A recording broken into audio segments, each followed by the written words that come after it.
But there's one obvious place to start. And you have to start, I think, with the scoreline. Liverpool 7, Manchester United 0. It's not the first time in their history that Manchester United lost 7-0. Fourth time. It's the fourth time it's happened, except the 3 previous times all happened in 1931 or earlier. Like Sir Alex Ferguson hadn't even been born there, right? Yeah. So we need to put this in context. And what I find most extraordinary about this is I ask myself, is this result a fair reflection of what we saw? I'm rewatching the highlights and I'm thinking to myself, maybe 7-0 isn't fair. Maybe 8-3 would be fair, because obviously they had their chances too. But more than that, I'm just shocked how for the first 40-odd minutes, until that Gakpo goal, United didn't play badly at all. And then no, they didn't. It just crumbles. Yeah, completely. That second half is a mystery in a way of how you can crumble so much, how you can capitulate so quickly and so much, concede goals the way they did. I mean, Liverpool scored 7 of 8 shots on target and an expected goals of 2.7.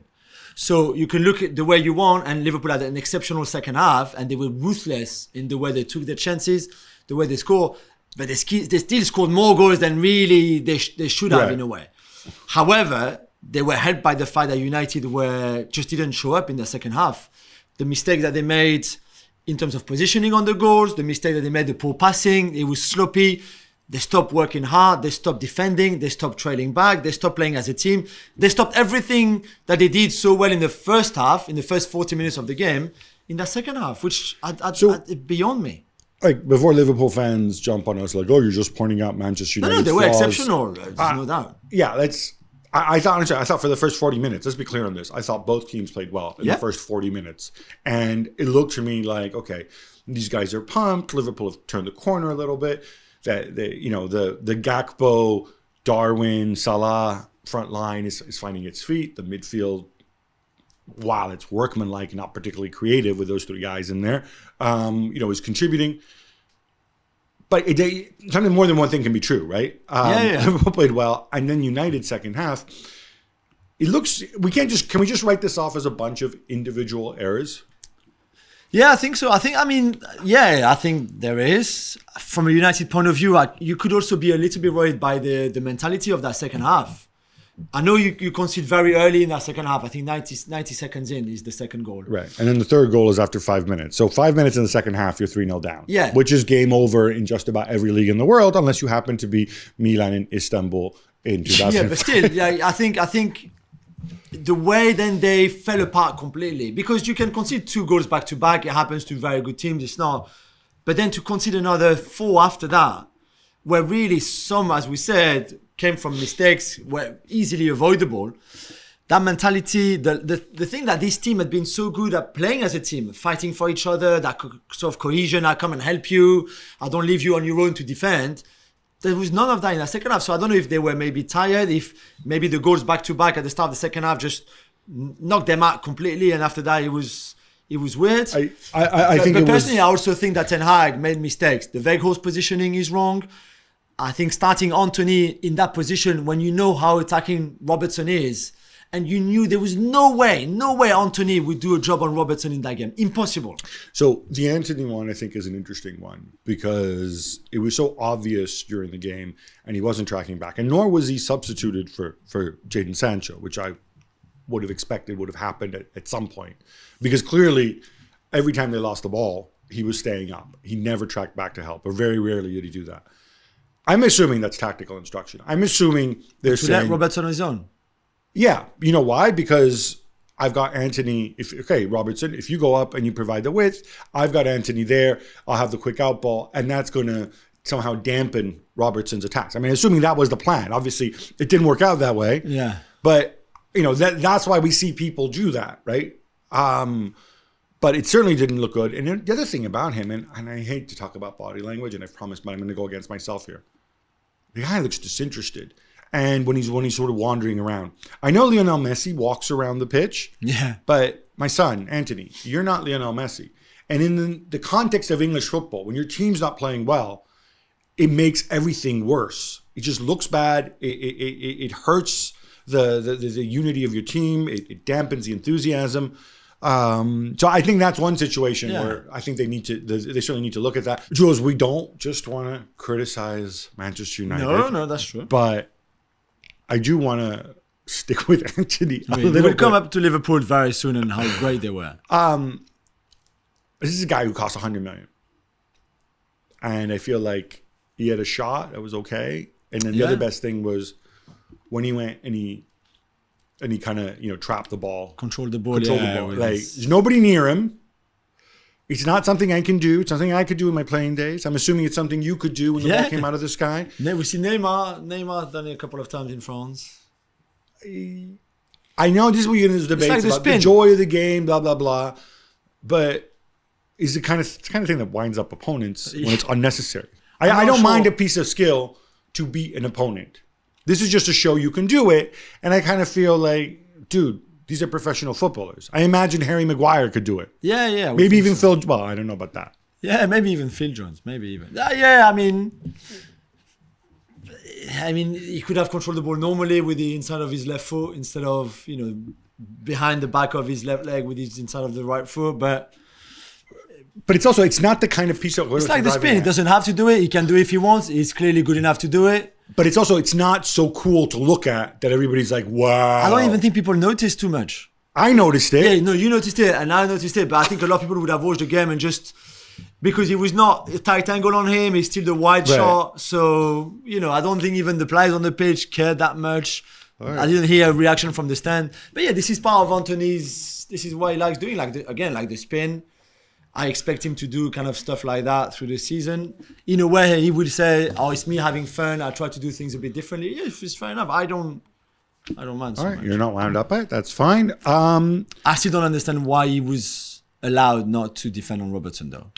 I really don't, and I don't buy. You don't think it was part of the game plan? You think it's just him like wandering off and doing his own thing? If it was the game plan, I think it was stupid. And I don't even think why you could think, because if Antony doesn't defend, he'd be left on his own, and Robertson would think, hang on a minute, I've got Antony there, he's too threatening, I can't go forward, I need to stay. It's only Antony. It's only Antony. Like as if Liverpool, Van Dijk and Robertson would think like we can't leave him on his own. Like, do you see what I mean? It's not. If he was Rashford, you would Trent, don't go forward too much because we can't leave Rashford on his own in the form. The obvious guy to leave up. Just like, come on. The obvious guy to leave up would have been Rashford. But in that setup with Bruno, why obviously it's not going to be Bruno for obvious reasons, right? And it's not going to be Weghorst because it's slow. It's got to be one of those two. I would have thought Rashford trying to sit behind Trent would be more obvious. Yeah. But equally, I also kind of feel that defensively, Liverpool are more geared towards covering some of Trent's mistakes. Or, I'm not going to go Trent. It was Elliott on that side in midfield. Usually Henderson plays right because of, but he played on the left this time. So, well, let's get to Liverpool's midfield because, all right, what struck me about this game is they put in the shift defensively, including somebody like Fabinho, who had his issues with Jurgen Klopp and whatever. They're not going to give you that much in terms of creativity, perhaps. Definitely. But they didn't need to in this game because this was the kind of thing. This was the kind of game where the fullbacks were able to provide that, as they did in the past. Like, this is not a Thiago Alcantara game. And that again is what surprised me because I thought United were so balanced in the first 40 minutes. And I thought, okay, you could turn this into the kind of game where they need that passer in midfield. Yeah, right? I agree. I thought the lack of creativity from that Liverpool midfield was a problem for the first 40 minutes. And then in the second half, there's an assist for Henderson, the cross for Núñez. There's an assist for Elliott, the cross for Núñez as well. So they clearly stepped up with the ball even in the second half compared to, I think, most of the first half where you're right, the threat was coming either from Robertson on the first goal or of just getting the ball quickly to one of the front three who were in great form and I think were a bit helped at times by the lack of awareness defensively from a United team that, as we said, was shocking in that second half. But I have to say, the second half was so much better, especially with the ball from the Liverpool midfield than it was, I think, for the first 40 minutes. And I think that's probably also because, again, at 3-0, psychologically, you are going to sag. right, as well. And also, I wondered if Casemiro was not fully fit. He clearly had a knock in the first half because you look at some point that he was going to come off, or he was grimacing a bit. And I wonder if Fred, you know what I think of Fred anyway. And Weghorst. You're going to blame Fred for the first No. I'm just saying. And Weghorst as an 8 in a game like, I know it worked away at Barcelona. I thought it took a lot of guts to do it in that game from kickoff. And it's not because it didn't lose because Weghorst plays as an 8 for 55 minutes. I just don't think he had it looked like maybe Casemiro was not completely. Can you explain to our listeners the logic of Weghorst in that position in principle? And I'm assuming it has to do, if you're playing with a team that has a deep lying playmaker, you've got a big body in and around him, pressing him, and so on. You shift Bruno, which means, Bruno is versatile anyway, which means maybe there's a little more space, and it allows you to play, to use Rashford's pace behind. I'm assuming that's the logic. Exactly. But Liverpool don't have that kind of midfield, right? So it's not like Thiago Alcantara wasn't there. So you're not putting the big body on him. Liverpool's build-up is going to come either from one of the center backs stepping in or the full backs attacking, right? It's not like Fabinho's not going to turn into, Busquets. I was going to say Jorginho. Come on. Give me Georgie here. Yeah, Busquets. Right? So why do it in this game in that way? I don't know. I think you're spot on in all the explanation. I think they clearly wanted Rashford centrally, and there's one chance in the first half where Weghorst plays it quick in behind, but Van Dijk, I think, catches up with Rashford. But that didn't work. But I think this is. I think that's what he wanted, Rashford centrally. I think he needs Weghorst for set pieces, especially defensively, especially against Liverpool, who are very good on them. They still concede on the second phase of one, by the way, after Weghorst came off. And I think he likes the fact that, as we saw against Barcelona, that Weghorst runs a lot, a bit sometimes like a headless chicken, but because he wants to do well, and he can put pressure on a Fabinho or, I guess, one of the 3 Liverpool midfielders at some point, the ones on the ball.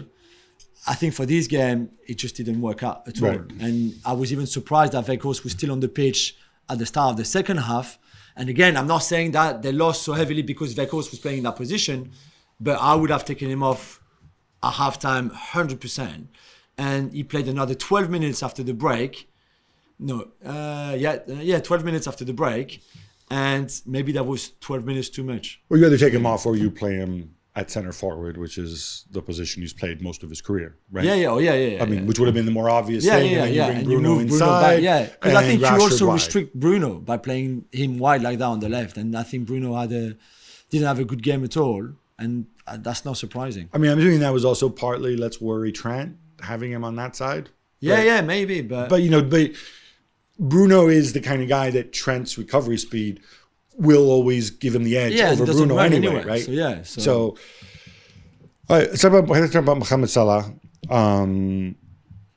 He signed his big new contract and stuff. Maybe had a bit of a dip with the rest of the team earlier in the season. He's firing on all cylinders right now.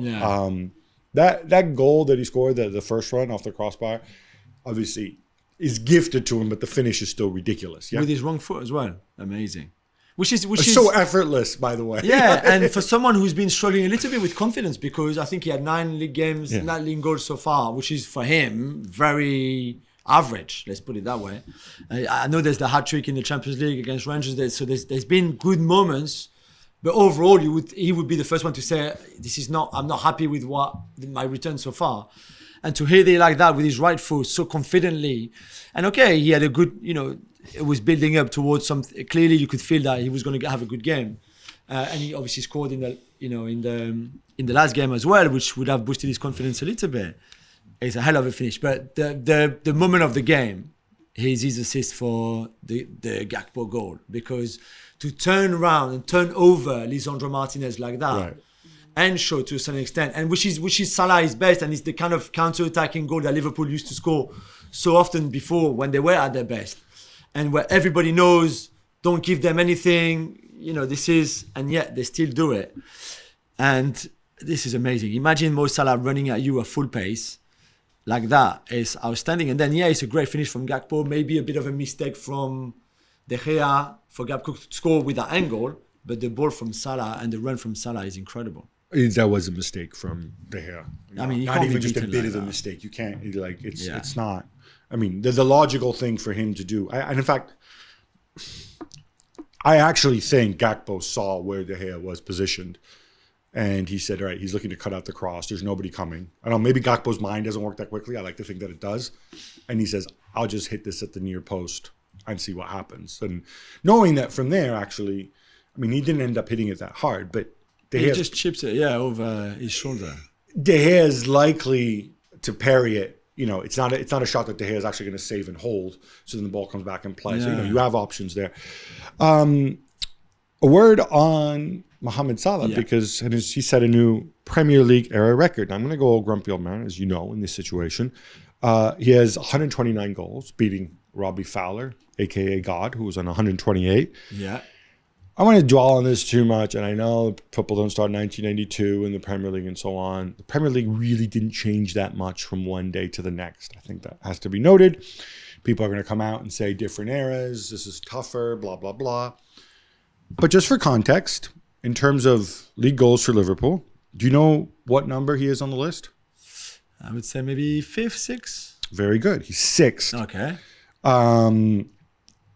And the guy, he has 129 goals. The guy who has Liverpool's all-time league goal scorer, Roger Hunt, world champion with England in 1966 with 244 goals, played in the 60s.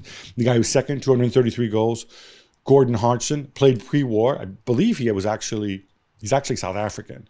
And the guy who's third, of course, Ian Rush, who did play in the Premier League era with 229. I mean, just putting this for context, they had longer. I'm not putting plus minus here.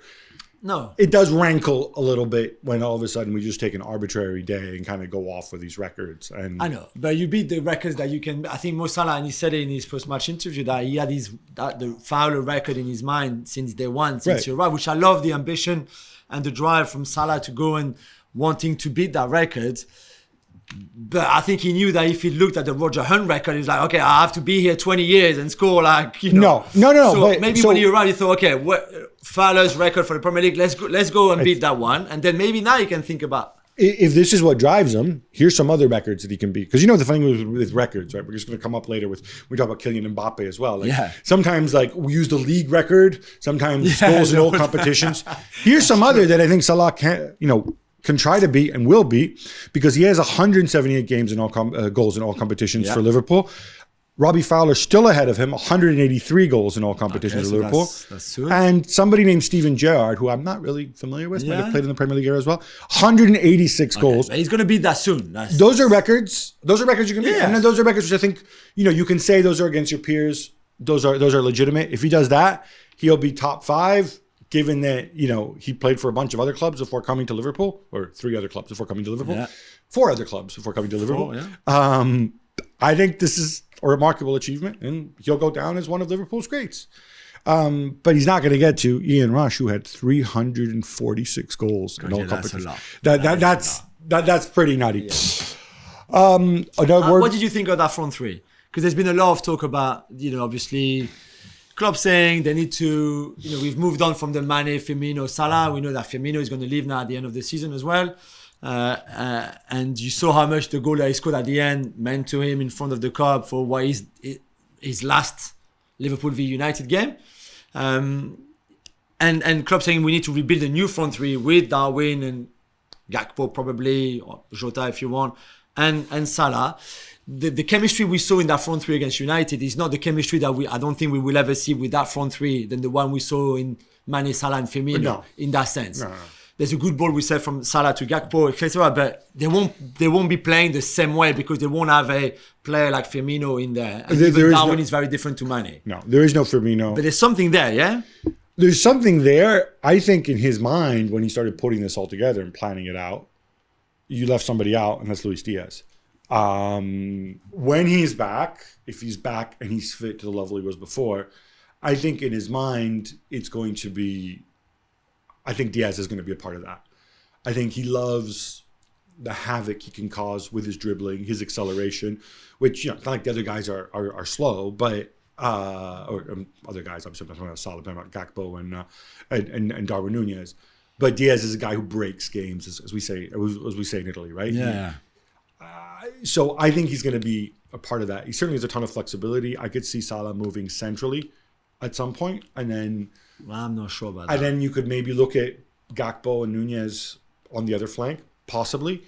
But he would have done it already, I think. But what is exciting here, I think, Jules, is the fact that these guys are so versatile, right? I mean, all three of these guys we mentioned, all four if you want to count Jota as well, they can play centrally or wide, right? And they have done with success. Diaz probably not. That's a luxury. That gives you so much maneuverability, right? True, but I mean, to a certain extent, I think we saw a bit of movement between Gakpo and Nunez, like on the first goal, for example. But I think for that front three, for a front three to work, they would need stability in a sense. So that versatility is great, maybe when one is injured, but I do think that you have to keep them in position. Oh, you're saying it's not going to be a fluid front three during the game? Yeah, I agree with you there. I don't think we're going to see, you might see it in certain situations to take advantage of mismatches, but I don't think you're going to see that on a regular basis. But again, because those are different sorts of players. Yeah. But certainly it's exciting time if you're Liverpool in the sense that you're turning things around after what really felt like a nightmare. And 5 clean sheets in a row as well. They don't consider anymore. My boy Konate coming back is huge for them. So here's the thing with Liverpool, Jules. So they're 3 points behind Tottenham. Yeah. And they have a game in hand. Yeah. And you helpfully gave me their next 4 Premier League games. Bournemouth away, City away, Chelsea away, and Arsenal away. I don't know, with this weirdo calendar we have in the Premier League, it's 4 straight away games. And in between that, it's 5 straight because they have Real Madrid away in the Champions League, which, I don't think they're going to turn around, but who knows? It's entirely possible that while we're getting excited about them being back 3 in a month's time or in 2 weeks' time, they may have slipped further away from 4th place because Arsenal and City away are tough games, or it could work the other way. Yeah, they could get a result. Arsenal at home. Oh, Arsenal's at home. They could get a result, and that could really lead to a confidence boost, as well as disrupting the title race. This is a defining kind of period, I think, for them in the Premier League. I know it's a bit obvious to say, of course, but rarely in a season you've got back-to-back games against City, Chelsea, and Arsenal, and this is what is. Even though it's bad Chelsea. Yeah, but still, it's still Chelsea going to Stamford Bridge, and by then Chelsea might have qualified in Champions League, have more confidence. All of that we don't know. This is huge, and this is why. Can they take all 12 points in those? I don't think. I mean, in those 4 of course games? They can. That would be a tremendous achievement. Can they go to City and do a job, which seems to be really the. Arsenal at home, you can see them, of course, making it really difficult for Arsenal and win. They can go to Chelsea and win. They can go to Bournemouth and win. You expect them to win. The City away match really is the one. And I think to see if this win against United was a freak show, as we said, or was really them coming back now. And they've been good in the league. I know the Real Madrid result was a freak. And, at times the Wolves game was maybe a bit difficult. It took them a long time to get there. But maybe this is a turning point that United win, and we'll see at City, we will see at Chelsea that they are almost back to where they were before. I don't know, but you're right. It can also not be the case, and they don't win at City, they don't win at Chelsea, and then maybe they beat Arsenal. But if they get 6 points out of 12, is that good from those 4 games? If they get 9, that's very good. I mean, 12 is incredible.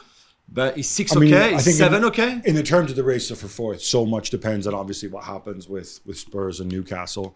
And possibly Brighton, as you reminded me, Man did games in hand, How about that? Back to United for a minute. Just Eric Ten Hag. There's this quote, which everybody's, it's funny, if you talk about Cristiano Ronaldo one way or the other, it's going to make headlines, right? And he said, I didn't lose sleep after benching Cristiano Ronaldo. I don't want to question people's news sense, but did anybody think that Eric Ten Hag would say anything different? Whether it's true or not. You think he's going to say, I was terrified. I was sick. I couldn't sleep all night. I went outside and started pacing through the countryside in rural Manchester. What?